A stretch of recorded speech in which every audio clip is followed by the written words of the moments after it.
पूर्वी देखील सांगत होतो, महाविकास आघाडीमधनं जर त्यांनी राहिले असते तर अखंड पश्चिम महाराष्ट्रात सगळ्यात लीडनं राजू शेट्टी निवडून आले असते. राजीव गांधींनी त्यावेळी नुकसान सांगितलं होतं की बाबा नको, विरोध हे की आपल्याला हवेतच, त्यांना ठेवायचं, त्यांची अस्मिता दाखवून ठेवायचं, याला लोकशाही म्हणतात. उद्धव साहेब रस्त्यावर फिरले, घरात बसून. मग मोदी काय रस्त्यावर फिरत होता? उद्धव साहेब घरात बसून पण रोज टीव्हीवर सांगत होते की काळजी घ्या, काळजी घ्या. इतकी मोठी आघाडी घेतलेली आहे, कारण 2 दिवस झालं सतीश बाबांच्यावर टीका होऊ लागले. तीच पोस्ट होते आमची की आम्ही या परिसरात आघाडी घेतलेली आहे. मी अनेक चळवळीबद्दल बोलतो.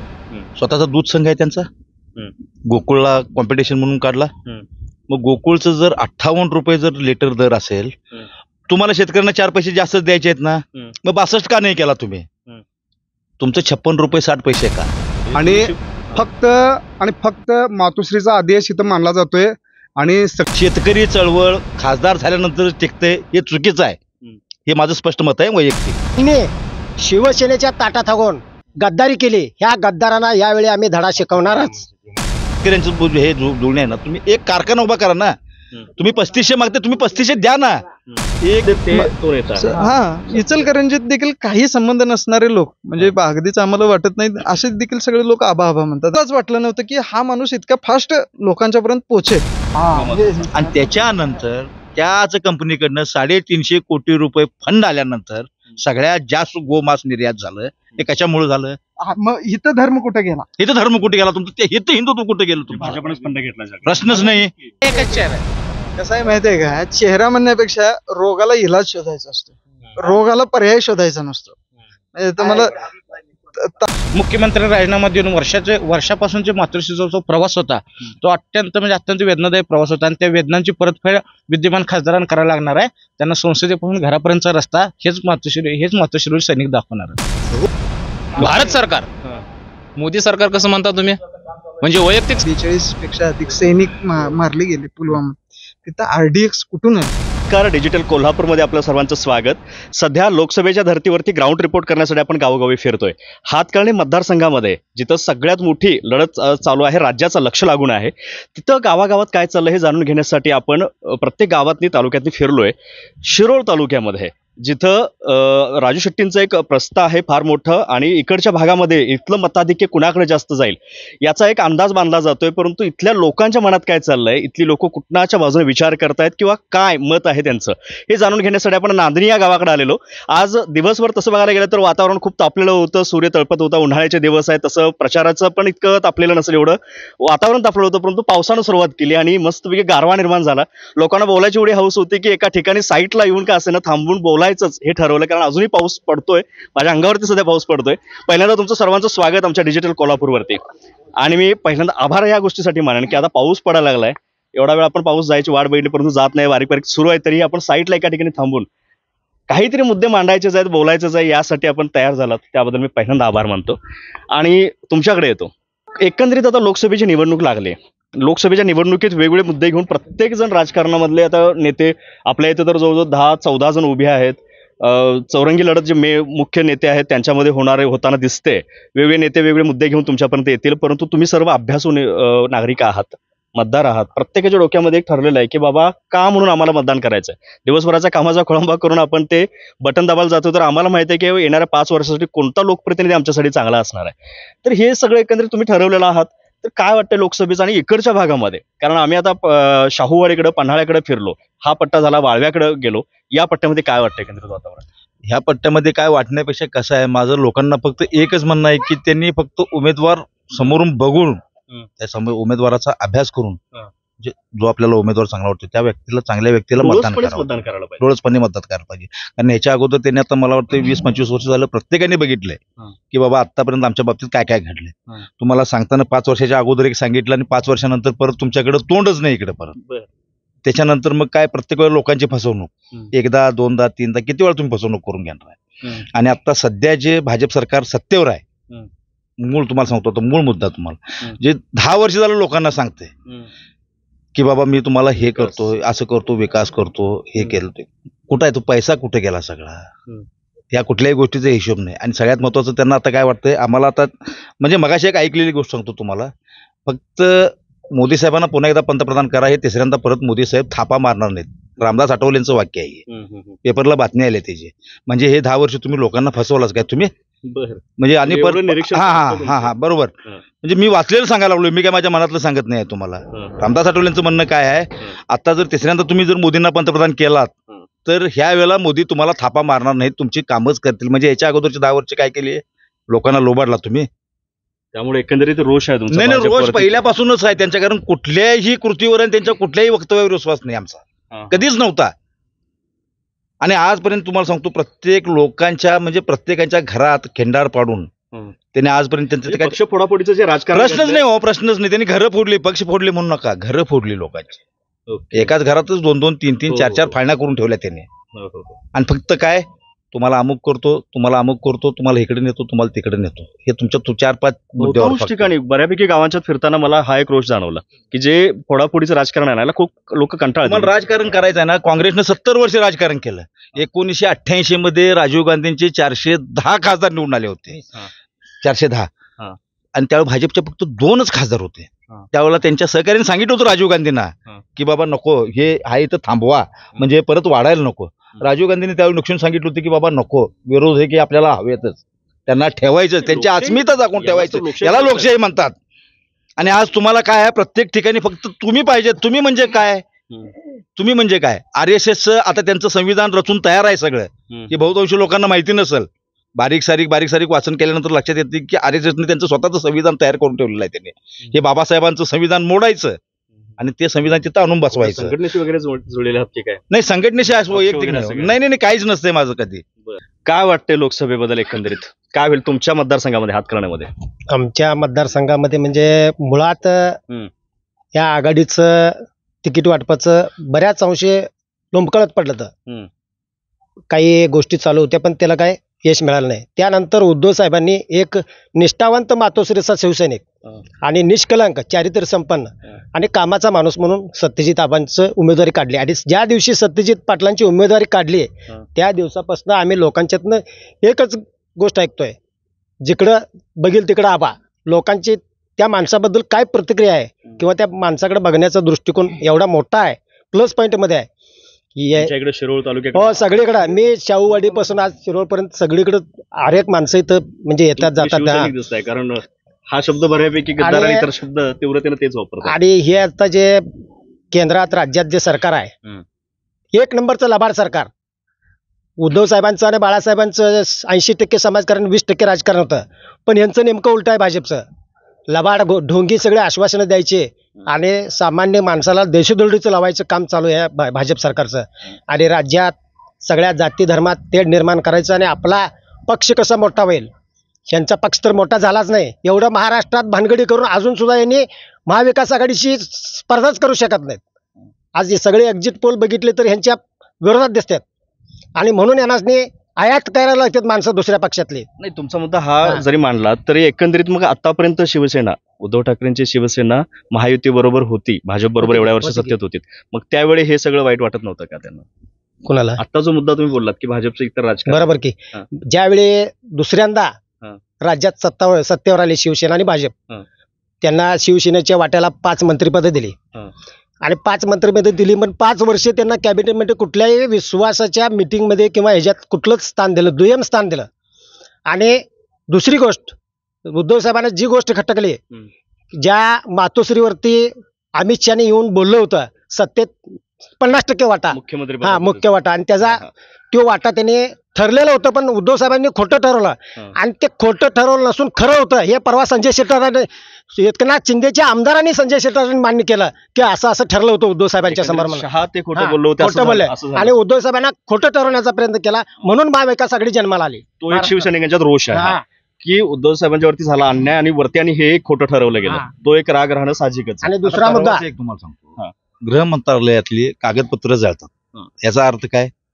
तुमचं तर 400 पारचा नारा आहे, तुम्हाला एवढा कॉन्फिडन्स आहे की माझे 400 सीटा निवडून येतात, मग गृह मंत्रालयामध्ये कागदपत्रांना आग लागते कशी तुमची? म्हणजे तुम्हाला आता जाणवा लागलंय की बाबा पुढे तुमच्या हातातनं सगळे निसटून जाणार आहे, त्यावेळी कुठले पुरावे किंवा कुठले डॉक्युमेंट्स कोणत्या हातात लागता कामा नये, यासाठी तुम्ही गृह मंत्रालयातली कागद आता जाळून ठेवलं. त्यामुळे तुम्हाला असं वाटतं की त्यासाठी ते आता जाऊन ठेवलं. बघू आता एकंदरीत इलेक्शन बद्दल प्रत्येकाची मतं घेऊया. खूप सारे प्रत्येकाच्या दबलेल्या भावना आहेत. काय वाटतं तुमच्या मतदारसंघात? सत्यजित आबा येतील, हवा आहे? हाय 100%. का हो, इकडे तर वेगवेगळे नेते इकडच्या भागचे आहेत. जेव्हा गेल्या लोकसभेला उद्धव साहेबांनी हं. 15 दिवसात खासदार केलं हं. त्यांनी खोक्यांच्या स्वरूपात त्यांनी गद्दारी केली उद्धव साहेबांची त्यांना हातगणिले तुम्ही पण शिवसैनिकच का होय. म्हणजे एकंदरीत मागच्या वेळी तुम्ही सगळे माने साहेबांच्या बाजूने असणारे लोक आहात. होय. आणि जेव्हा उद्धव साहेबांनी खासदार केलं हं. आणि खोक्यांच्या स्वरूपात त्यांनी गद्दारी केली उद्धव साहेबांची. हं. गद्दारी केल्यानंतर साहजिक आहे तो आता राग आणि इतर गोष्टी त्या राहिलेल्या आहेत तुमच्या मनामध्ये. तो जो उद्धव साहेबांची साथ सोडून दुसरीकडे जाणं आहे सत्तेसाठीचा तो राग प्रत्येक शिवसैनिकाच्यात खेडोपाडी मला बघायला मिळतोय. कारण प्रत्येक जण वेगवेगळी सांगतात. शिंदे गटाचे ही लोक त्याचं कारण काहीतरी सांगतातच, परंतु उद्धव ठाकरे गटाच्या शिवसैनिकांच्याकडे काहीतरी वेगळीच कारणं येतात की बाबा जसं हे म्हटलेत अन्याय हा त्यांनी केलेला आहे, खोटं त्यांनी बोललेलं होतं. तसा एक रोष प्रत्येकाच्या मनात आहे आणि तो मे बी कुठंतरी ह्या निवडणुकीमध्ये मतांमध्ये उतरेल असंही दिसतंय चित्र. काय वाटतंय तुम्हाला? मुळातच उघडलेली जी लोकसभेची निवडणूक आहे ही निवडणूक कोणत्या पक्षाविरुद्ध किंवा कोणत्या माणसाविरुद्ध नाही, तर ही निवडणूक एका विचारसरणीविरुद्ध एक निवडणूक आहे.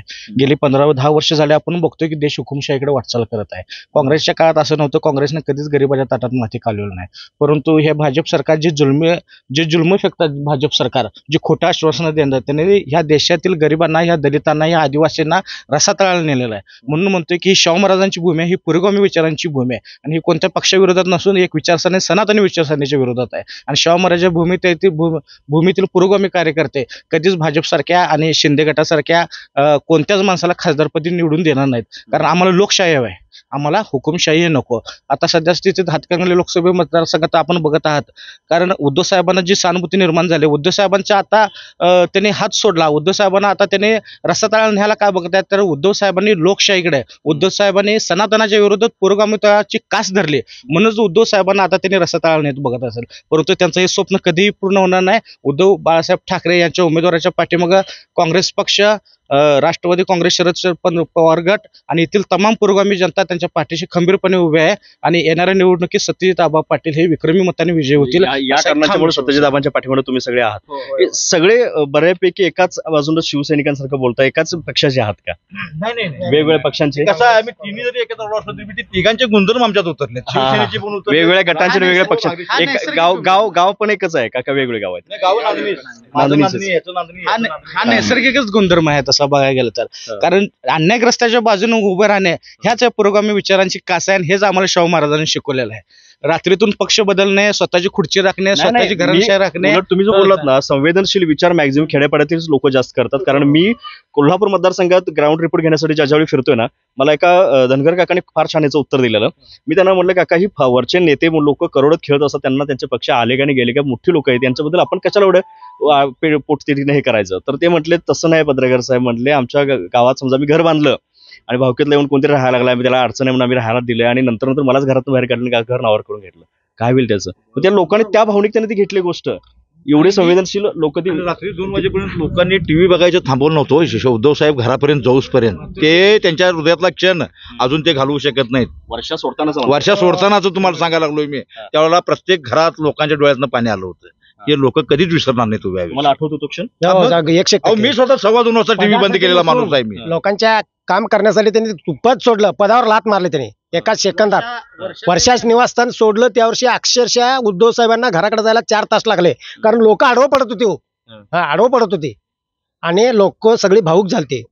आणि एवढं प्रचंड काम केलं 2.5 वर्षात. ह्यांनी म्हणतात की उद्धव साहेब रस्त्यावर फिरलेत, घरात बसून. मग मोदी काय रस्त्यावर फिरत होता? उद्धव साहेब घरात बसून पण रोज टीव्हीवर सांगत होते की काळजी घ्या, काळजी घ्या. सुद्धा केली की महाराष्ट्र फार चांगल्या प्रकारे त्यांनी हँडल केला. मग एवढं उद्धव साहेब जर चांगलं नसतं तर सुप्रीम कोर्टाला मुंबई महानगरपालिकेचं कौतुक केलं. त्या कंडिशन मध्ये धारावी झोपडपट्टी एवढं शक्यच नव्हतं. आशिया खंडातली सगळ्यात मोठी झोपडपट्टी, तिथं कुठलंही प्रेत वाल नाही किंवा कुठलं जीवितहानी झालं नाही. आणि त्याच्या विरोधात बघायला गेलं तर यांचं योगी आदित्यनाथचं प्रेत वाहत होते, अक्षरशः पेत वाहत होते, वास मारत होतं. आणि ह्यांनी उद्धव साहेबांना खोटं ठरवायला लागल्यात. काय सत्तेच्या जीवावर हुकुमशाही प्रवृत्ती, देश हुकुमशाहीकडे चाललाय, देश हुकुमशाहीकडे न्यायचं यांचा विषय चालला. सामान्य लोकांना किती जाणीव आहे बघा याची की देशाचे संविधान कुठे न्यायला लागलेत, देशाची एकंदरीत लोकशाही कुठे न्यायला लागलेत आणि त्यासाठी सगळ्यांनी घेतला. लोकशाही जिवंतच राहायला पाहिजे. कारण भारतीय राज्यघटना बदलणे हा देशद्रोह आहे. मुळातच भारतीय राज्यघटनाबद्दल हा देशद्रोह आहे. ज्या भारतीय राज्यघटनेत आमच्या महाराष्ट्राची संतांची परंपरा आहे, ज्या भारतीय राज्यघटनेत फुले शाहू आंबेडकरांची विचारधारा आहे, ही विचारधारा म्हणजे नेमकं काय आहे? ही विचारधारा गावकुसाबाहेरच्या लोकांना, वंचित घटकांना या समाज व्यवस्थेत आणणे, ह्या प्रवाहात आणणे आणि त्यांना प्रगतीपत्रावर नेणे. जर का तुम्ही हीच विचारधारा जर का बंद करणार असाल आणि बदलणार असाल, स्वतःच्या खुर्च्या वाचवायला आणि ही मनोवत विचार आणण्यासाठी जर का तुम्ही राज्यघटना बदलणार असाल, तर लोक निश्चितच ह्याचा विचार करतील आणि हे कदापि होऊ देणार नाही आणि ह्याचं रूपांतर निश्चितच मतात होईल. आता कालचा एक स्टेटमेंट अजित पवारांचं. पुढे परिस्थिती द्रौपदी सारखं होईल म्हणून मी याच्यात जी 2 मुलं बिन लग्नाची आहेत, कर म्हणा द्रौपदी सारखं त्या मुलांचे लग्न. नाही, राजकीय लोक जे जे बोलतायत असं आहे, जरा वास्तवाचं भान ठेवून बोलायला पाहिजे. नेत्याने ऑफकोर्स नाही खरोखर काय आहे, तुमची हीच फक्त परिणिती फुटू जात असते, लक्षात ठेवा. लोकांच्या पर्यंत हेच मेसेज जात असतो, तेव्हा तुम्ही बोलताना जरा सावधान बोला. आम्ही या ग्राउंड रिपोर्टच्या माध्यमातून हेच नेत्यांच्यापर्यंत पोहोचवतोय की बाबांनो, तुम्ही जे काही बोलता, जे काही लोकांच्या पर्यंत समोर घेऊन जाताय ना, लोकांना त्याची फार जाणीव आहे. गेलेले बी चांगलं, कारण त्याची 2 पोरं बिन लग्नाचीच आहेत अजून. मुळातच आता हे जे होम ग्राउंड आहे ते एका उमेदवाराचं शिरोळ तालुक्याचं होम ग्राउंड आहे, आता सगळीकडे चर्चेला जाते. परंतु सतीश ह्या शिरोळ तालुक्यामध्ये प्रचाराची इतकी मोठी आघाडी घेतलेली आहे, कारण 2 दिवस झालं सतीश आबांच्यावर टीका होऊ लागले. तीच पोस्ट होते आमची की आम्ही या प्रचारात आघाडी घेतलेली आहे आणि ह्यात जबरदस्त असा प्रतिसाद मिळत या आहे. भागामध्ये त्यांची आघाडी दिसते. निम्मा शिरोळ तुम्हाला तालुका वाटतं का पूर्ण इकडे कुणाची आघाडी जास्त आहे? जास्तीत जास्त असं वाटतंय की जो तिकीट फायनल होईपर्यंत जे राजू शेट्टींनी स्टेटमेंट देत होतं, आम्ही बघत होतो चॅनलच्या माध्यमातून वगैरे, उद्धव साहेबांनी 6 महिन्यापूर्वी सांगितलं होतं की ही लोकसभा मतदारसंघ हातकलंगले राजू शेट्टींना मी दिलेली आहे आणि अकोल्याची वंचित बहुजन आघाडी प्रकाश आंबेडकरांनी सोडलेली आहे. हे 2 सीटा सोडून तुम्ही कोणत्याही चर्चेची आम्ही तयारी आहे म्हणून सांगितलं होतं. पण पुढे काय झालं, जे लोकांच्या मनामध्ये होतं की राजू शेट्टी बाबा खासदार झाले पाहिजेत, राजू शेट्टी खासदार झाले पाहिजेत असं म्हणत होतं. पण राजू शेट्टींचं असं मत होतं की शिवसेनेनं तेवढं मला बाहेरून पाठिंबा पाहिजे आणि राष्ट्रवादी काँग्रेस त्यांच्या विरोधात, त्यांनी प्रस्थापितांच्या विरोधात आम्ही शेड्यू टोकून उभं राहणार, अशी एक त्यांची भूमिका होती. ते साफ चुकीचं आहे. कारण काय झालं, राजू शेट्टींनी काय केलं, 10 वर्ष आम्ही खासदार त्यांना केलं होतं, त्यावेळी देखील बघितलं होतं. आता मुळात म्हणजे काय झालंय, शिवसेनेचा पाठिंबा पाहिजे पण राष्ट्रवादी काँग्रेस नको आहे. असं कसं, एकाच घरात पाहिजे, लग्न तर करून घ्यायचं आहे पण सासू सासरा नको आहे, हे कुठली भूमिका तुमची? हे लोकांच्या लक्षात आलेलं आहे. आणि दर्शल मान्यांना देखील 5 वर्ष आम्हीच खासदार केलेलं होतं. आम्ही बघितलं होतं त्यांच्या माध्यमातून आम्हाला नान्नीसारख्या गावाला पंचगंगा प्रदूषण मुक्त झाली पाहिजे, आम्हाला स्वच्छ पिण्याचं पाणी मुबलक व्हावं, त्या दृष्टिकोनातून आम्ही त्यांना खासदार केलं. पण 5 वर्षामध्ये त्यांच्याकडून कुठलंही एक गोष्ट झालेली नाही आहे. त्याच्यामुळे आम्ही आता कामाचं काय झालं काही देखील नाही. याच्यात मला पुढला फिरलेच नाहीत. मतदारसंघाच्या बद्दल राजू शेट्टींच्या बद्दल तुम्ही जो आता मुद्दा काढलात की त्यांनी महाविकास आघाडीसोबत न गेल्यामुळं आता जे त्यांचं जे काय म्हणतात अटीतटीची लढाई झाली ती त्यांनी ओढावून घेतली असं म्हणायचं आहे का? हो 100%. जर महाविकास आघाडीमधून जर त्याने राहिलं असतं तर मी आताच सांगत होतो, म्हणजे पूर्वी देखील सांगत होतो, महाविकास आघाडीमधनं जर त्यांनी राहिले असते तर अखंड पश्चिम महाराष्ट्रात सगळ्यात लीडनं राजू शेट्टी निवडून आले असते. हे पण तितकंच खरं आहे. मग शेवटी तुम्हाला असं वाटत नाही का काका की एक शेतकरी नेतृत्व आहे ते पुढे यायला पाहिजे? कारण शेवटी शेतीसाठीच आपण सगळे नेते बघतो, जे आपण जे करतो ते शेतीसाठीच करत असतो. बरोबर. आणि भारताचे जे अवलंबून आहे ते शेतीवरच अवलंबून आहे. आणि या सरकारचं मेन लक्ष शेतीवर नाहीच आहे. मोठमोठे उद्योगधंदे यांच्यावरच त्यांचं भर जास्त आहे. आणि जे आता शेतकरी टिकला तरच आपला देश टिकणार आहे. बरोबर. ह्याच्यावर ते अजिबात या सरकारचं लक्ष नाही. या सरकारचं लक्ष नुसता फोडाफोडी तो ह्यातच तुम्ही ह्यांना खुश नाही का की सरकार आता वर्षाला केंद्र सरकार 6,000 देते, राज्य सरकार 6,000 अजिबात नाही. त्याच्यावर अजिबातच नाही. म्हणजे कसं आहे, आम्हाला 6,000 देतात म्हणून त्यांनी काय उपकार करत नाहीत. मुळात म्हणजे लोकांनी अभ्यास केला पाहिजे. आम्हाला 6,000 रुपये शेतकऱ्यांना देतात ते बरोबर आहे, पण लागवडीचा जर खर्च जर शेतकऱ्यांचा जर बघितला, औषध असू दे, लागवड असू दे, जो 450ला जो लागवड पोत आम्हाला मिळत होतं DAP, आज ते 1400 रुपये 1300 रुपये लागवडीचं पोतं झाले. आम्हाला पोट्यास 550-700 रुपयाला मिळत होतं, 1800 रुपये पोतं झाले. म्हणजे विचार करण्याची गोष्ट आहे. जे लागवड आणि औषधाचं जे भरमसाठ असं त्याने रेट वाढवून ठेवल्यात, हे कुठं काय सर्वसामान्य शेतकरी ह्याचा विचार करू शकतो? महत्वाचा आहे की अभ्यासू मतं मांडणारे इकडे काही आहेत आणि आता पाऊस पण गेलाय, त्यामुळे आता वातावरण पण छान झालंय. खूप साऱ्या गोष्टी तुम्ही लिहित असता सोशल मीडियावरती, आम्ही वाचतोय. आता काही मुद्देही ऑफकोर्स काही जणांना पटतील, काही जणांना पटत नसतील, परंतु काय वाटतं एकंदरीत वातावरण आणि तुमचा अँगल त्याबद्दलचा काय? एकूणच काय आहे की देशात मोदी सरकाराबद्दल प्रचंड रोष आहे. कारण महागाई एकदम चरमसीमेवर आहे. म्हणजे तर मग 400 पारच्या वरती जातील टार्गेट कसं? हा 400 काय 800 पार जातील ते 400 काय 800 पार जातील. 400 नाही, मीडियाने जर घालवलं ना तर 800 पार जातील. कशावर कसं निवडणार? ते मीडियावरच जातात हो. ते अजिबात येत नाहीत, तितक्या सीटा अजिबात येताना दिसणार नाहीत. कारण काय आहे की अजिबातच काही येणार नाही. बरं 400 पार तुमच्या जातच असत्या तर त्या अजित पवारांना कशाला फोडलं असतं? बरं अजित पवारांना जाऊ दे, ज्यांचा एकही उमेदवार उभा राहणार नाही किंवा ज्यांचा मोजून एकच आमदार आहे, त्या राज ठाकरेंचा पाठिंबाची गरज काय आहे तुम्हाला? एवढं करून देखील किंवा जानकर असू दे, जानकरांना तर अक्षरशः पळवून नेलं त्यांनी. महादेव जानकर शेवटी पळून गेले. मग हे तुमचं 400 कुठून आलं? नाही 400 आकडा वगैरे काही जाणार नाही. काल परवा दिवशी राहुल गांधींनी जे सांगितलेलं आहे की 180 मला वाटत होतं, राहुल गांधी म्हणाले की 180 मला वाटत होतं, पण ते 150च्या आतच गुंडाळून जाणार आहे, ती बाजार गुंडाळणार आहे असं त्यांनी. एकंदरीत मग इथं या हातकर्णी मतदारसंघात काय होईल? हातकणंगले मतदारसंघात महाविकास आघाडीचा उमेदवार विजयी होईल. सत्यजित आबांच्या बद्दल नाही, आता मला जाणीव झाली त्या पट्ट्यामध्ये तर खूप लोक गटतट बघत नाहीयेत. जे माणूस भावलाय त्यांना काही त्यांच्या व्यक्तिमत्वाचे पैलू भावलेत. मुळात त्यांचं म्हणणं असं आहे की तो शेतकरी नेता नाही तर तो शेतकरी आहे, कारण दररोज सकाळी उठला की तो शेतात असतो. किंवा काही जण असे उत्तर दिले की त्यांना पीए कधीच नाही, फोन करा डायरेक्ट उचलला जातो. तर तसा मेसेज किंवा तशी इमेज इकडल्या भागात आहे का बाबा? 100%. ज्यावेळी आबा इथे आले, सत्यजित आबांना तिकीट डिक्लेअर झालं, 2-3 दिवसातच ते या मतदारसंघात आले. इथं आल्यानंतर त्यांची भाषणं झाली किंवा लोकांशी जे इंटरॅक्शन झालं त्यातून माणूस एकदम सायलेंट, निवांत, नम्र आणि बोलण्याची पद्धत अशी आहे की कुठलाही असं जोरात आविर्भाव नाही बोलण्याचा किंवा असं बोल बच्चन देणारा अजिबात माणूस नाही. एकदम शांतपणानं जे काही आहे ते मुद्दे मांडतात आणि जे आहे ते कामाचं बोलतात, मुद्द्याचं बोलतात, कामाचं बोलतात. बोल बच्चन काही देत नाहीत किंवा भावनिक पण काय करत बसत नाही. ठीक आहे की आता म्हणजे उमेदवार इतका चांगला मिळालाय की त्यामुळे लोकांना लोक तर विचारच करतायत, पण जास्त प्रचाराची गरज पडू नये असा माणूस आहे तो. तुमचा अभ्यास आहे म्हणून मी पुढला प्रश्न घेतो. शेतकरी चळवळ अशामुळे मग मागे पडणार नाही असं, म्हणजे राजू शेट्टी साहेबांना जर यावेळी संधी मिळाली नाही तर चळवळ मागे पडेल असं वाटत नाही? काय आहे, शेतकरी चळवळ शेतकरी चळवळ म्हणजे फार व्यापक आहे. ती फक्त ऊस या प्रश्नाभोवती मर्यादित नाही. शेतकरी चळवळीचं काय आहे की ऊसाभोवती येऊन ते फक्त ठेपलेलं आहे. परंतु आज शेतीत इतके प्रश्न आहेत की सगळ्यात महत्वाचं काय आहे, ऊसाला साखरेला दर नाही का, तर मुळात नाही तर भारताच्या डोमेस्टिक बाजारातच साखर विकली जाते, ती निर्यात एक्सपोर्ट केली जात नाही. त्यामुळे जागतिक बाजारपेठेत जे साखरेचे अफाट दर आहेत ते अजिबात मिळत नाहीत. तेच मिळाले नाही तर कारखाने तर काय देणार आहेत आपल्याला? कारखाने दर कुठला देणार आहे? तुम्ही आता चळवळीबद्दल बोलला, मी अनेक चळवळीबद्दल बोलतो. स्वतःचा दूध संघ आहे त्यांचा, गोकुळला कॉम्पिटिशन म्हणून काढला.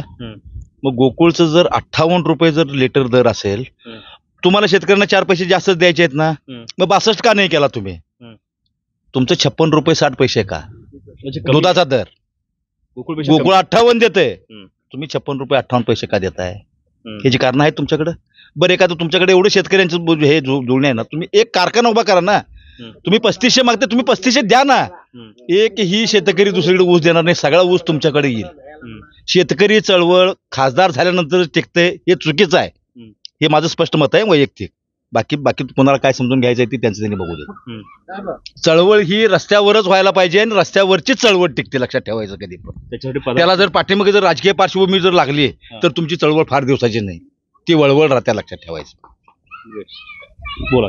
मुळात शेतकऱ्यांच्या बद्दल आम्हाला फारच सहानुभूती. शेतकरी आमचा अन्नदाता आहे, परंतु शेतकरी सोडून सुद्धा इथलं असंघटित क्षेत्रातले प्रश्न आहेत, दलितांचे प्रश्न आहेत, वंचितांचे प्रश्न आहेत, इथं MIDCच्या कामगारांचे प्रश्न आहेत. तो मुद्दा मुळात मांडणार कोण? घरात बसून तर आम्ही मांडू शकत नाही. लोकप्रतिनिधी जायला पाहिजे ना. लोकप्रतिनिधी एका कलेचा नसावाच हा. बरोबर. आमचे प्रश्न कोण सोडणार? समावेशक असायला पाहिजे, सगळ्या समाजातल्या प्रत्येक घटकाचे त्याला प्रॉब्लेम अडचणी माहित असतात. आम्ही ज्या क्षेत्रातून येतो, आम्ही ज्या दलित क्षेत्रातून येतो, आम्ही कामगार संघटन क्षेत्रातून येतो, आम्ही असंघटित क्षेत्रात येतो, आमचे प्रश्न मांडणार कोण? हा पण मुद्दा आहे ना. ह्यासाठीच आम्हाला लोकशाही अधिकार दिले लोकप्रतिनिधी निवडून देण्यासाठी. शेतकऱ्यांच्या बद्दल आमच्या मनात फारच सहानुभूती आहे. शेतकरी आमचा अन्नदाता आहे, आम्ही अगोदर त्यामुळे मान्य केलेलं आहे. असं एकंदरीत जो बाहेर आता मेसेज जातो की मग शेतकरी चळवळ काय होईल तर असं. नाही, तुम्हाला राजकीय पार्श्वभूमी असेल आणि तुमच्याकडे पदच असेल आणि शेतकरी चळवळ ह्याच्यावरच टिकणार असेल तर ते साफ चुकीचं आहे. विरोधात असाल तरच शेतकरी चळवळ टिकू शकते, कारण हे लोकशाहीने शिकवलेलं आहे आम्हाला. लोकशाहीत विरोधक हा पाहिजेच. चळवळ टिकवण्यासाठी लोकशाहीत हा विरोधक पाहिजे. दलित चळवळ आतापर्यंत का टिकलेला आहेत, कारण दलित चळवळीचे सर्व नेते विरोधात असतात. मगापासून बोलताना फक्त राजू शेट्टी साहेब आणि सत्यजित पाटील आबा यांच्याबद्दल चर्चा होते. विद्यमान खासदार धैर्यशील माने दादा, आता ऑफकोर्स बऱ्यापैकी तुम्ही असे असाल की मागच्या वेळी किंवा त्याच्या आधी मतदान केलेलं असेल, त्यांच्या पाठीमागे कार्यकर्ते म्हणून फिरलेलं असेल, तर त्यांच्याबद्दलचे मुद्दे काही काय येत नाहीत.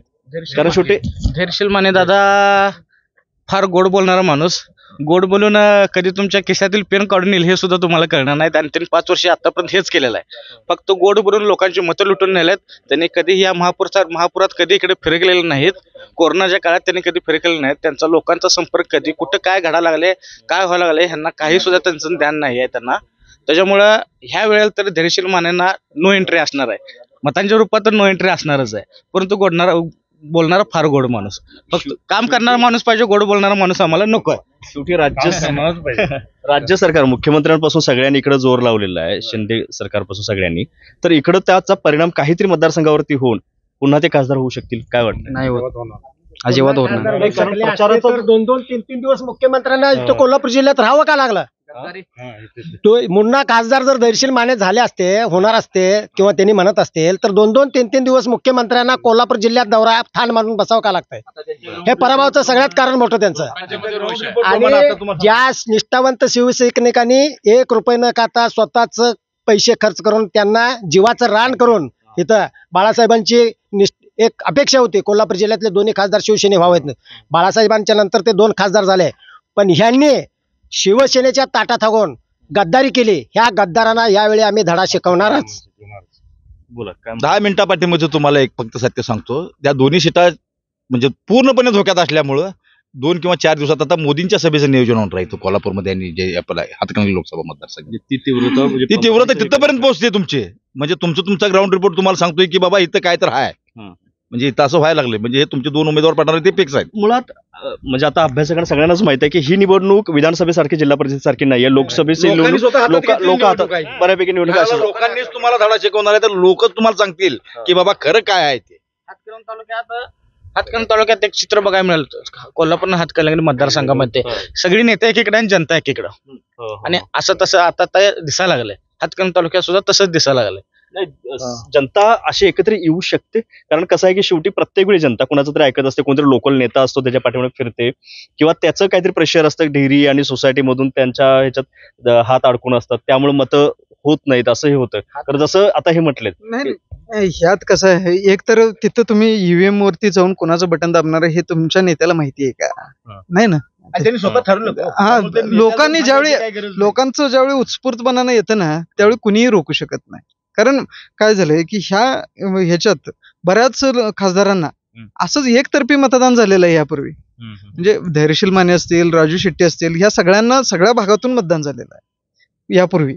पण आता यावेळी काय आहे की सत्यजित पाटलांच्यासाठी म्हणजे जे इतके सायलेंट वोटर पण इतकं आहे, आणि त्यांचं इतकं स्वागत इथलं शिरोळ तालुक्यातला सुद्धा इचलकरंजीत त्यांच्या मनामध्ये तो नेता आहे. हा, इचलकरंजीत देखील काही संबंध नसणारे लोक, म्हणजे अगदीच आम्हाला वाटत नाही असे देखील सगळे लोक आबा आबा म्हणतात. आणि कुणालाच वाटलं नव्हतं की हा माणूस इतका फास्ट लोकांच्या पर्यंत पोहोचेल, पण प्रत्येकांच्या पर्यंत पोहोचला आणि ते मशाल चिन्ह देखील पोहोचलं. पुढचा प्रश्न घेतो, कारण तुम्ही एक सोशल मीडिया इन्फ्लुएन्सर आहात, तुमचा खूप ठिकाणी संपर्क आहे पूर्ण मतदारसंघामध्ये.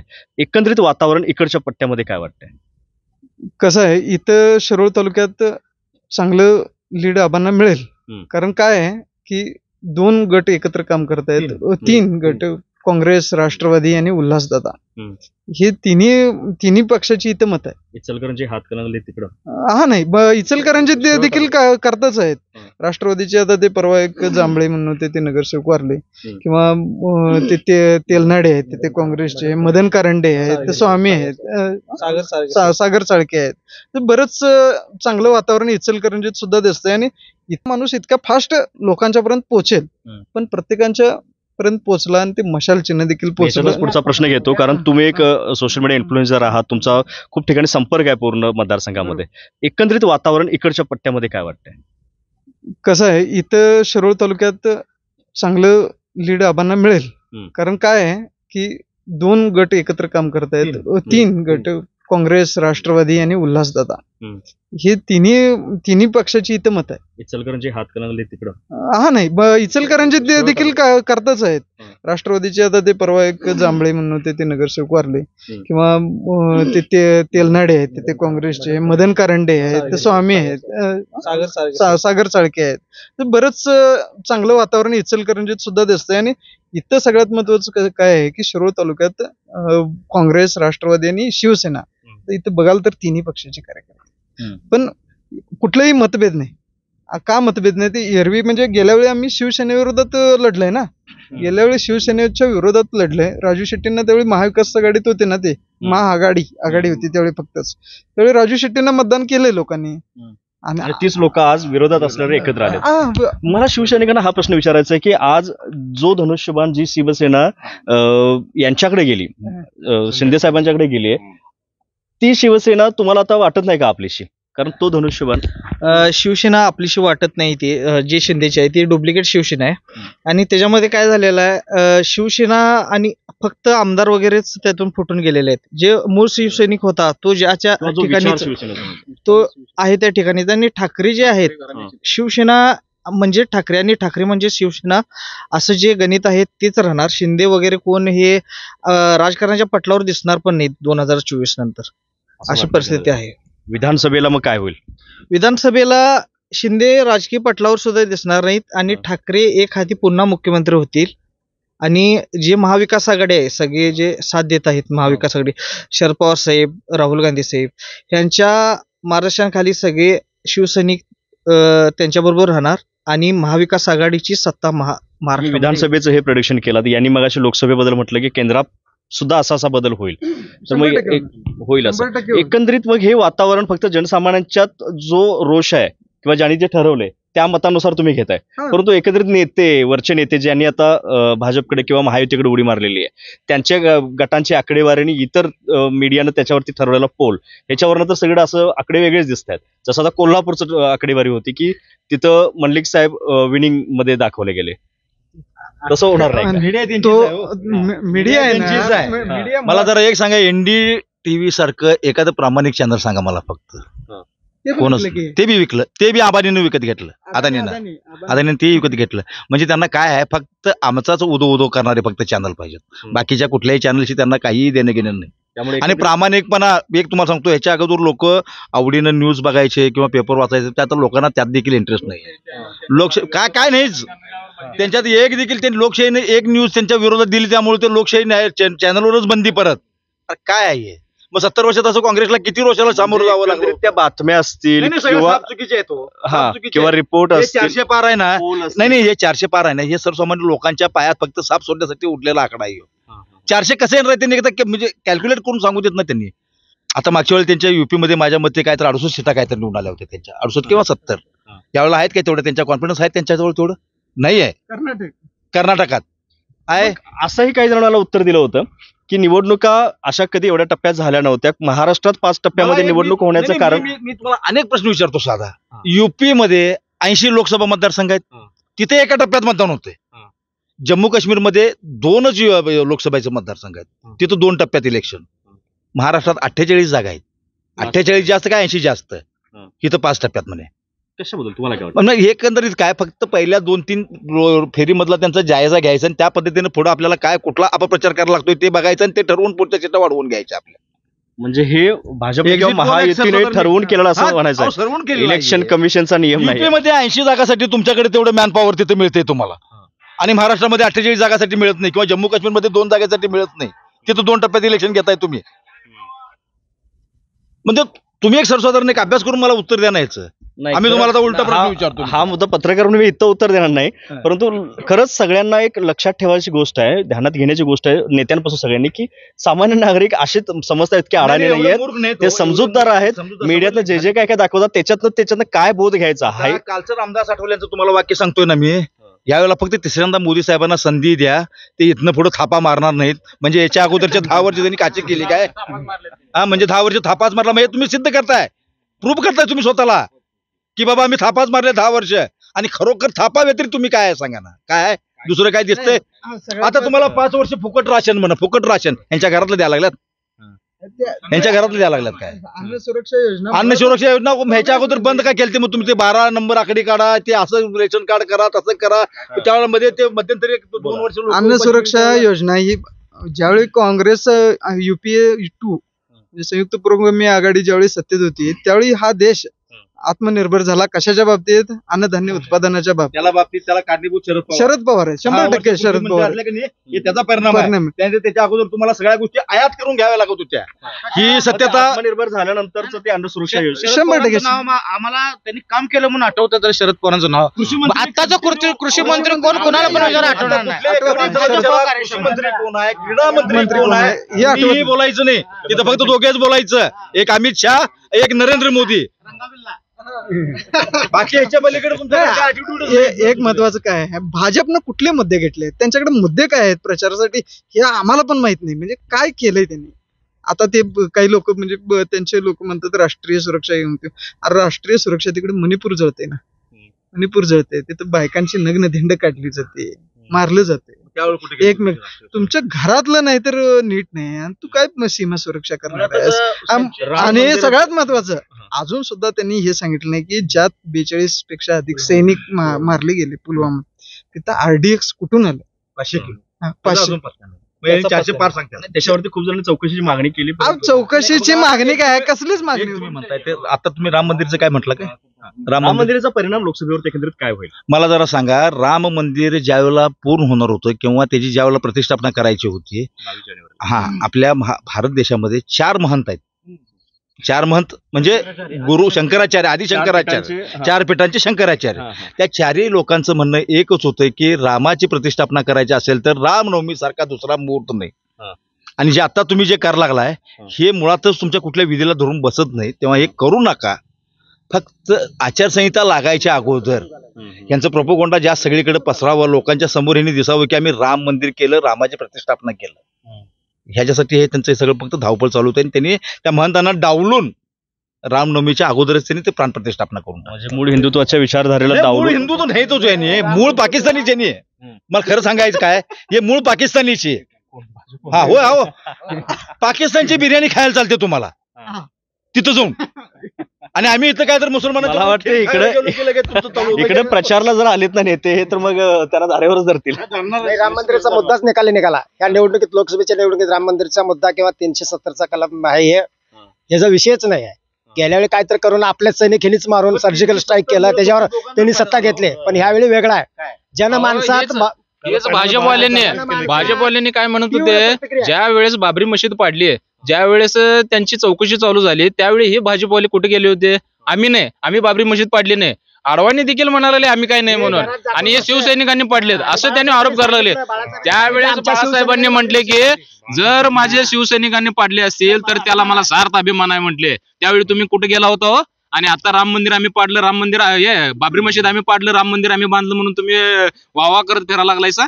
त्यावेळी का म्हटलं नाही सर, भाजप आम्ही पाडले, बाबरी मशीद आम्ही पाडले, आम्हीच बांधणार राम मंदिर, असं का म्हटलं नाही तुम्ही? त्यावेळी कुठे गेले होते तुमचे? अनेक महत्वाचा मुद्दा. जर राम मंदिर बांधलं, राम मंदिर बांधल्यामुळे फायदा काय झाला जर सांगताय मला? लोकांना 1000 भिकारी तयार झाले, लक्षात ठेवायचे त्या राम मंदिरमुळे.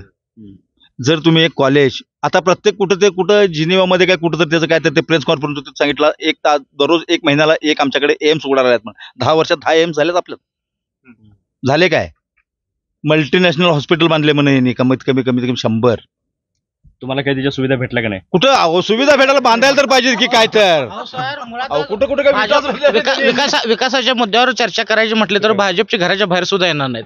किती IIT सारख्या संस्था निर्माण केल्या, किती एम्स सारख्या ह्यांनी वैद्यकीय महाविद्यालय उभा केलं. हा या सरकारी शाळा यांनी खाजगी लोकांच्या घशात घालला आल्यात. मग आम्ही कुठल्या मुद्द्यावर आम्ही मतं द्यायची यांना? लोक काय म्हणतात मग, सामान्य लोक काय म्हणतायत मग? आमच्या डोळ्यासमोर पंतप्रधान म्हणून कुठला चेहरा आहे? महायुतीकडनं नरेंद्र मोदी आहेत, महाविकास आघाडीकडनं कुठला एक चेहरा आहे की जेणेकरून लोक? चेहऱ्याची गरज नाही, भारतीय संविधान हा एकच चेहरा आहे. कसं आहे माहितीये का, चेहरा म्हणण्यापेक्षा रोगाला इलाज शोधायचा असतो, रोगाला पर्याय शोधायचा नसतो. तुम्हाला ताप आला म्हणून खोकल्यावर शिफ्ट व्हावं असलं काही भानगड नसतं. हे कसं आहे, या रोगाचा नायनाट करणं त्यासाठी ही निवडणूक होणार आहे. मूळ आहे की काढायला पाहिजे, जे मूळ आहेत तेच काढायला पाहिजे. आणि या सरकारनं काय केलं, महागाई वेगळं होतं काय ह्या 2-2.5 वर्ष महागाईबद्दल अजिबात सरकार बोललं नाही, उलट आणि वाढलेलं आहे. मी तेच म्हणतोय, सामान्य लोकांनी उलट याच्यावरती आंदोलन करायला पाहिजे होती. 400चा 450 गॅस झाला तर लोक पेटून उठायचे आंदोलनाला. तुम्ही विचार करा, तुम्ही पत्रकारायचा मनमोहन सिंग काळात त्याने किती पत्रकार परिषद घेतली आणि 10 वर्षात ह्याने किती पत्रकार परिषद घेतली हो. अहो, याने प्रत्येक गोष्टीला जीएसटी लावल्यात. माणूस मेला की त्या जे कफन लागतंय त्याच्यावर टॅक्स आहे. आता ह्याने पुढे काय करणार आहेत, ते मेल्यानंतर त्या प्रेताला तुम्ही टॅक्स भरा मग उचला, असं हे मोदीचं हे चालणार आहे. म्हणून हे चालणार नाही. आता ज्यावेळी मनमोहन सिंग पंतप्रधान होते त्यावेळी जीएसटीचा विचार केला, पण जीएसटी केल्यावर देशाच्या लोकांची आर्थिक स्थिती बिघडणार म्हणून मनमोहन सिंगांनी जीएसटी मागे घेतली. आणि ह्याच हरामखोरांनी लोकांनी मनमोहन सिंगच्या सरकारला जीएसटीला विरोध केला. ह्यांनी सत्तेवर आल्यावर पहिला जीएसटी आणली ह्यांच्या स्वतःच्या स्वार्थासाठी. आधार कार्डला पण विरोध केला. आणि सामान्य लोकांच्या तेवढं तीव्र प्रतिक्रिया आहेत महागाईबद्दल. प्रत्येक विषयात हे सरकार ते साहजिक आहे, कारण महागाईमुळे सगळेच त्रासलेले आहेत, सगळेच नोटाबंदीमुळे काय झालं आहे की नोटाबंदी का केलं यांनी, त्याच्यामुळे काय जनतेला काय झालं, तोटा झाला ना. काळा पैसा बाहेर येणार होता, सगळ्याचा सगळा जमा झाला काळा पैसा. जर बँकेतच तुमचा जर काळा पैसा सगळा जमा झाला असला, हा वाईट झाला ना. मग मुळात हे काय आहे, नोटबंदी हे मुळात काळा पैसा तयार करण्यासाठी वाईट करण्यासाठी. वर्षात काँग्रेसचे फक्त 876 कोटी आणि 10 वर्षात तुमचे 6876 कोटी काय त्यांच्या पार्टीला मिळालेला फंडचा हिशोब सांगायला लागलो तुम्हाला. हे कुठून आले हो? म्हणजे काँग्रेसला जर काय करता आलं नसतं मग त्यांनी 80,000 कोटी करून ठेवले असते की त्यांच्या स्वतः काँग्रेस पक्षाची प्रॉपर्टी त्यांनी. 876 कोटी. जर बघितला तर इलेक्ट्रॉल बॉन्डची पण एकदम जोरदार चर्चा आहे. कसं आहे, निर्मला सीतारामनच्या मिस्टरांनी सुद्धा एक्सपोज केले. स्वतः अर्थमंत्र्याचा नवरा म्हणतोय की हे सगळ्यात मोठा जगातला सगळ्यात मोठा घोटाळा आहे. असं जर ते म्हणत असतील तर त्यांना ही मोठा इलेक्ट्रॉल बॉन्ड घोटाळा हा केला. सगळ्यात महत्वाचं काय, त्याच्यासाठी सरकारी यंत्रणा वापरली. तुझ्यावर सीबीआय रेड मारणार, ईडी रेड मारणार आणि दुसऱ्या दिवशी तू जाऊन तिथं फंड दिलास का नाही तुझी सुटका, सोडलं तुला. वॉशिंग मशीन नाही, पहिला निम्म कट द्यायचं, तुझा धंदा चालू करा. तो 2 नंबर करलास का नाही तुला विरोध नाही, फक्त हप्ता तेवढं दे. खंडणीच घे. आता कसं आहे, काँग्रेसच्या करण्यासाठी त्यांनी एक मसुदा तयार केला होता आणि त्याच्यानंतर त्याच कंपनीकडनं 350 कोटी रुपये फंड आल्यानंतर सगळ्यात जास्त गोमांस निर्यात झालं. ते कशामुळे झालं? मग इथं धर्म कुठे गेला? इथं धर्म कुठे गेला तुमचं? इथं हिंदुत्व कुठे गेलं तुमचं? भाजपनेच फंड घेतला, प्रश्नच नाही. इलेक्ट्रॉल बॉन्ड म्हणजे तुम्ही सुप्रीम कोर्टाने ज्यावेळी तुमच्याकडे सगळं खुलासा मागितलं होतं की त्यात सगळा खुलासा आलाय तुमचा, त्यात तुमचे हात बरबटल्यातच, पण तुम्ही मान्यच करत नाही. तरीही बेधडकपणे किंवा उथळ मात्यांना इतकं केलंय असं सांगितलं जातंय सत्ताधाऱ्यांच्याकडनं. मुळात सत्ताधाऱ्यांच्याकडनं जास्त आपण प्रश्न विचारायला पाहिजेत, परंतु ते विचारले जात नाहीत. परंतु प्रश्न विचारले जात आहेत, प्रश्न हे विचारले जात आहेत सगळ्या. हे आता एवढं ह्या लोकांना पूर्ण सगळ्यांना काय माहिती आहे, हे सगळ्यांना माहिती आहेत प्रश्न. पण त्यांच्या बाजूनं जे कृत्रिम लाट तयार करण्यासाठी त्यांच्याकडे मीडिया होती, ती मीडिया आता या विरोधी पक्षांचा किंवा जनतेचा आवाज नाहीये, ते फक्त त्या सरकारचं आणि 4 उद्योगपतींचं एवढं. तरी तुम्हाला पण जाणवलं असेल, खूप सारी तरुणाई म्हणा किंवा खूप सारे लोक मोदींच्या एक इन्फ्लुएन्स मध्ये आहेत. आणि या पिरियड मध्ये तुम्ही जर तरुणाई जर म्हणत असाल, रिपोर्ट घेताना मला खूप सारे तरुण भेटतात, कारण माहित नाही म्हणतात आम्हाला काय, तर आम्हाला मोदी पाहिजे. 56 इंच ते अंधभक्त आहेत म्हणतात. काय म्हणायचं आहे, हा इतका जर डेअरिंगबाज असेल म्हणजे त्याचं जर अट्रॅक्शन तरुणाईला असलं, म्हणजे माझ्या निरीक्षणात तर मी जितके तरुण बघितले तेवढे काय एवढे तुम्ही सांगता तेवढे येडपट नाहीये. पण ज्यांना वाटत असेल की बाबा हा धाडसी आहे, तर हा पिंटू का एक पत्रकार परिषद घेत नाही? काय होतंय, मॅनेजड करून सगळे प्रश्न देतात. मणिपूर व्हायलन्सवर एक गोष्ट बोलत नाही, इलेक्टोरल बॉन्डवर पैसे जे मिळाले 2 नंबरचे त्याच्यावर बोलत नाही, शेतकऱ्याची आय दुगना करू म्हणजे इन्कम दुगना करू म्हणून म्हटलं तर शेतकऱ्याची आई काही हे झाली नाही. त्यांच्या प्रत्येक गोष्टी हा जोक म्हणूनच घेताय की नाही, जोक म्हणजे तसंच आहे, जोक वागलेत ना ते. किती किती घाणेरडं वागलेलं आहे म्हणजे आता आपली लोकशाही आहे की नाही, पंतप्रधान अगोदर होत्यात काय, आपला जी खासदार निवडून आहेत तिन्ही पंतप्रधान करणार. ते नाही करतात. मग आता काय झाले, आपला पंतप्रधान अगोदर, नंतर निवडणुका, नंतर खासदार. ही कुठली लोकशाही आहे? आणि दुसरा मुद्दा असा आहे, मुळात म्हणजे सरकार कुणाचं असते हो? भारत सरकार. मोदी सरकार कसं म्हणता तुम्ही? म्हणजे वैयक्तिक सरकार तुमचा. आम्ही काय सांगेल तेच. आणि दुसरी गोष्ट अनेक आहे, माझा एक मुद्दा आहे, ज्या अंबानींना तुम्ही 300-400 एकर जमीन दिली गुजरातमध्ये जंगलासाठी, त्यामध्ये तुम्ही वन्य प्राणी सोडणार, हत्ती सोडणार, त्यांच्यासाठी तुम्ही दिलासा. आणि आमचं आता मठ संस्थान आहे नांदणीमध्ये, एक जैन समाजाचं मोठं मठ संस्थान आहे. तिथं हत्ती पूर्वजांच्यापासून ते हत्ती आहे, आम्ही सांभाळतोय मठ संस्थानकडून. त्या हत्तीला कोणाला देखील विचारा, त्या हत्तीला एवढी निगा आहे की घरात आपल्या आपण स्वतः आपण मुलाला देखील सांभाळणार नाही, एवढी तिथं शिस्त आहे त्याची. आणि यांनी काय केले मोदी सरकारने, तुमच्या हत्तीला इथं तुम्ही सांभाळ व्यवस्थित होत नाही म्हणून ती हत्तीने तर त्या जंगलात नेऊन सोडा म्हणता गुजरातला. आणि मुळात म्हणजे जे 5 हत्ती राजस्थानमधून परवा आणली त्यांनी, धरून तिथनं आणली आणि त्या जंगलामध्ये सोडले, त्यातले लगेच 15 दिवसात 2 हत्ती मयत झाली. ह्याच्यावर तुम्ही उत्तर दिला सा? आमच्या हत्तीला इथं बरं नव्हतं, म्हणजे गेल्या 6 महिन्यामध्ये त्याला जरा असं थोडंसं हे झालं होतं, 1 लाख रुपयाचे इंजेक्शन देऊन त्याला बरं केलेलं आहे यांनी, स्वतः कोणीही सांगावं. एवढी शिस्त आहे. आणि तुम्हाला नंतर वन्य प्राणी देखील तुम्ही सोडा नसा. बोलायसारखे खूप सारे मुद्दे आहेत, कारण आमच्या इकडे सुद्धा पाडगाव धरण म्हणून आहे गारगोटीच्या खालच्या बाजूला, तर तिथून खालचा पट्टा जो सिंधुदुर्गचा फॉरेस्ट एरिया मधला अदानींना देण्यात पण आला. म्हणजे आता ते काम सुरू होईल, म्हणजे म्हटलं गेलं की ते काम बंद देखील द्यायला लागलाय सर.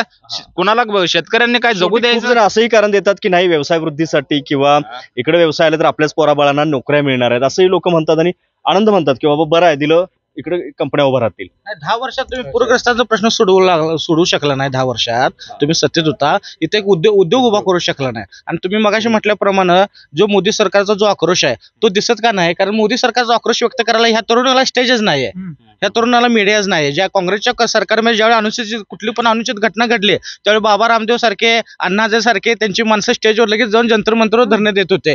परंतु आज देशाच्या शेतकऱ्याला 1 वर्ष आंदोलन करायला लागतं, देशातील खेळाडूंना अक्षरशः मारून हुसकून लाट्या काट्या घेऊन त्यांना रस्त्यावर उठवायला लागतं. ह्यासारखी शर्मेची बाब कुठली नाहीये.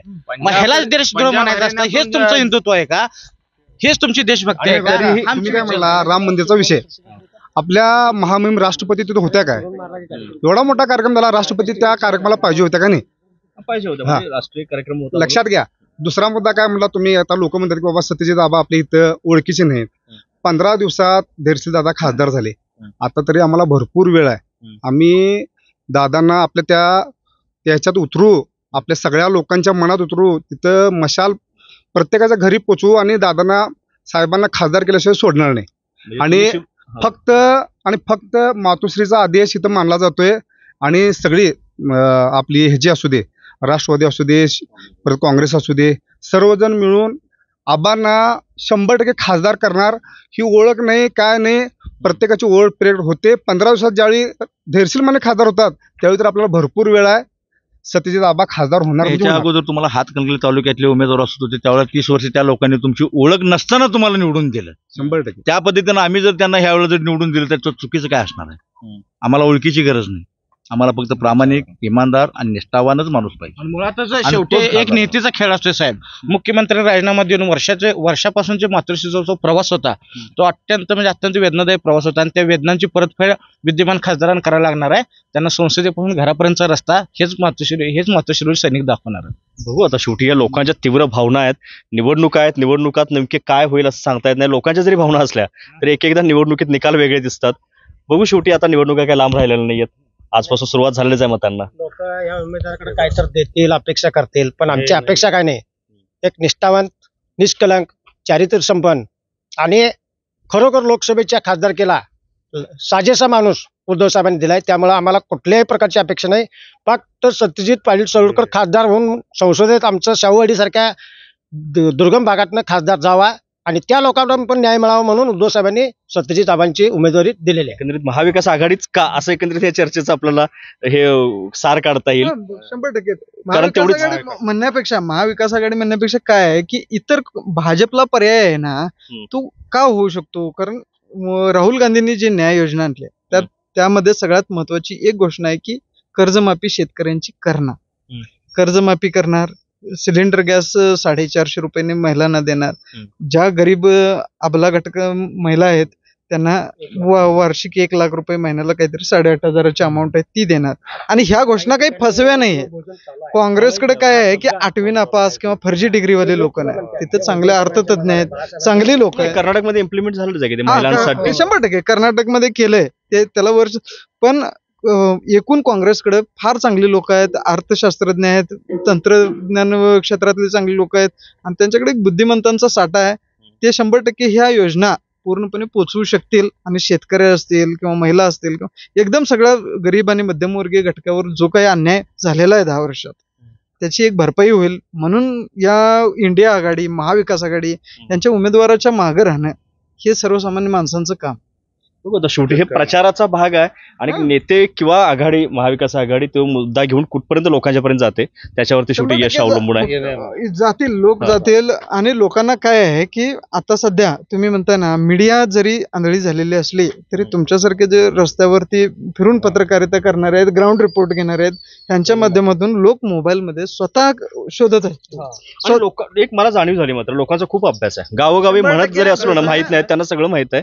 इव्हन काही काही जण असंही म्हणतात की आम्हाला लालूच काही दाखवलं गेलं आलं आम्ही घेणार, तर आमच्या डोक्यात आहे म्हटलेत की आम्हाला काय करायचं. कारण इथपर्यंत लोक आता तयारी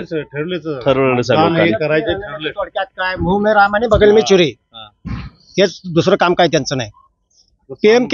पीएम केअर फंडाचा हिशोब दिला काय हो शेवटपर्यंत? तो तर अभ्यासकांनी सुद्धा मागून सुद्धा कुणाला दिला गेला नाही. सामान्य नागरिक काय शेवटी 30,000 कोटी अदानींना दिलं म्हणून राहुल गांधींनी यांना प्रश्न विचारला. त्याच्यानंतर राहुल गांधींची खासदारकी रद्द. मग एक देश कोणीकडे चाललाय? हुकुमशाहीची प्रवृत्तीकडे चाललाय काय?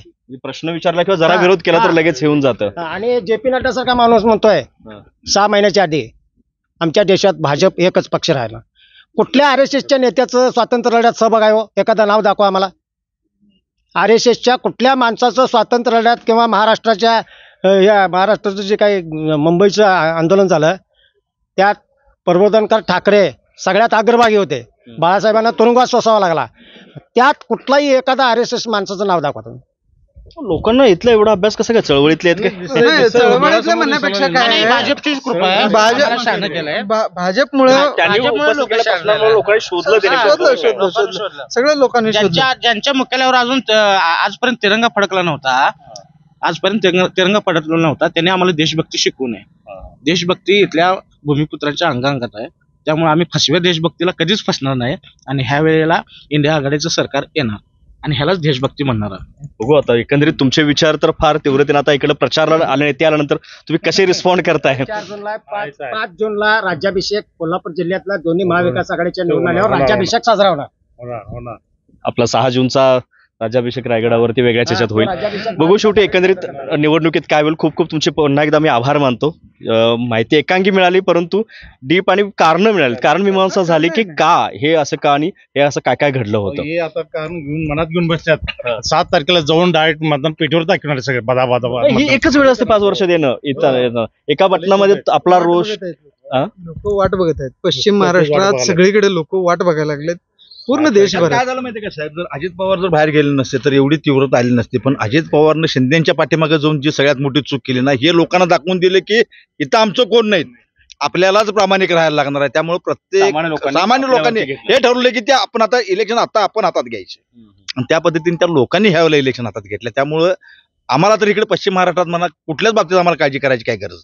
अशोक चव्हाणांसारखे एवढे माझे मुख्यमंत्री माणूस सुद्धा तिकडे त्यांच्या घरात जन्मल्यापासून सगळी पद्धत त्यांच्या घरातच आहे तो काँग्रेसची, तरी देखील त्यांची इथे घुसमट होते म्हटल्यानंतर काय त्याचा अर्थ काय? सगळ्यात वाईट म्हणजे नेमकं काय झालं? सगळ्यात वाईट म्हणजे आजची एक गोष्ट बघा की त्यांच्याच मतदारसंघामध्ये त्यांच्या प्रचारार्थ मोदींची पण रॅली होते, सभा होते आणि शहांची पण.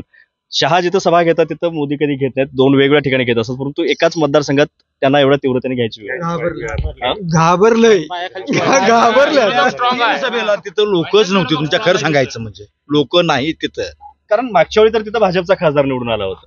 काँग्रेसचं येणार 100%. त्यांच्या सभेला जे लोक आता येतात ते बाहेरनं नुसता पैसे देऊन आणतात. कोण उत्स्फूर्तपणानं कोण जात नाही. बघू आता शेवटी निवडणुकीत काय होईल. 42 जागापैकी फक्त ह्यांचे स्वतःचे 166 खासदार आहेत साहेब. ह्याच्यावरनं फक्त अभ्यास करायचा, बाकीचा लय अभ्यास करायचा नाही आणि कोणाला करू बी द्यायचं नाही, कारण हे खूप एवढंच खूप चर्चा वाढत जाईल. चर्चा नाही, त्याने शिवसेनेचा विचार रुजवायला निघालते, बाळासाहेबांचे विचार घेऊन पुढे चाललोय. अरे महाराष्ट्रासारख्या राज्यात तुम्हाला पळून जायला सुरतला, तिकडं गुवाहाटीला आणि गोव्याला जायला लागलं. हे बाळासाहेबांचे विचार होते काय? हे बाळासाहेबांचे विचार आणि हे बाळासाहेबांचे विचार पडून चाललाय. अरे ज्याच्या ताटात ज्याच्या घरात जेवला, ज्याच्या घराची छत्र तुम्हाला 50 वर्षे मिळाली, त्या बाळासाहेबांचं नाव पुसायला चाललाय. तर तुमच्या बापाचं नाव कुठं आहे? तुमच्या बापाचं नाव कुठं आहे? साहजिक आहे, एक शिवसैनिक म्हणून असणारा रोष हा साहजिकच आहे. खरंच तुमचे आभार. फार मी शिवाजी पार्कला पण सभा होती, त्या दिवशी पण गेलतो दसरा मेळाव्याला. त्या दिवशी सुद्धा पत्रकारांनी आम्हाला विचारलं तुमच्या उद्धव साहेबांच्या बद्दल काय अपेक्षा आहेत. परत उद्धव साहेब मुख्यमंत्री होतील याच्यावर ठाम विश्वास आहे आमचा. परत तुमचं ते एक मनाची भावना आहे की ज्या पद्धतीने ते वर्षातनं बाहेर पडले, त्याची भावनिकता सगळ्या लोकांच्या मनात घर करून राहिले, त्यांना परत एकदा मुख्यमंत्री बघायची तुमची सर्वांची इच्छा आहे. बघू आता शेवटी विधानसभा पण लांब नाही, 7 महिन्यावरती विधानसभा आहेत. लोकसभेचं नेमकं काय होईल आता तर लोकांच्यात असा रोष एक प्रकारे दिसतोय. खरंच तुमच्या सर्वांचे आभार पुन्हा एकदा. बोला. उलट काय आहे की आम्हाला तुमचे आभार मानायला पाहिजे. किमान काय आहे, माझं कामच आहे. मी काय ठरवलंय की सामान्य लोकांचे मतं नेत्यांच्या पर्यंत कोण पोहोचवणार आहे, तर आपण माध्यमच पोहोचवू शकतो. सगळ्यात महत्वाचं तुमचा आभार मानायला पाहिजे की किमान नाहीतर तुमच्या एस्टॅब्लिश्ड चॅनलवरून तुम्ही नाहीतर सर्वसामान्य लोकांची मतं देताय. एक झालं मात्र, आम्ही जानेवारीपासून ग्राउंड रिपोर्ट सुरू केले आणि आता बऱ्यापैकी नॅशनल पासून सगळेच चॅनल्स ग्राउंड रिपोर्ट मध्ये उतरलेले आहेत आणि सगळी जण आता ग्राउंड रिपोर्ट करायला लागलेले आहेत. खरंच धन्यवाद तुमचे. आभार. धन्यवाद.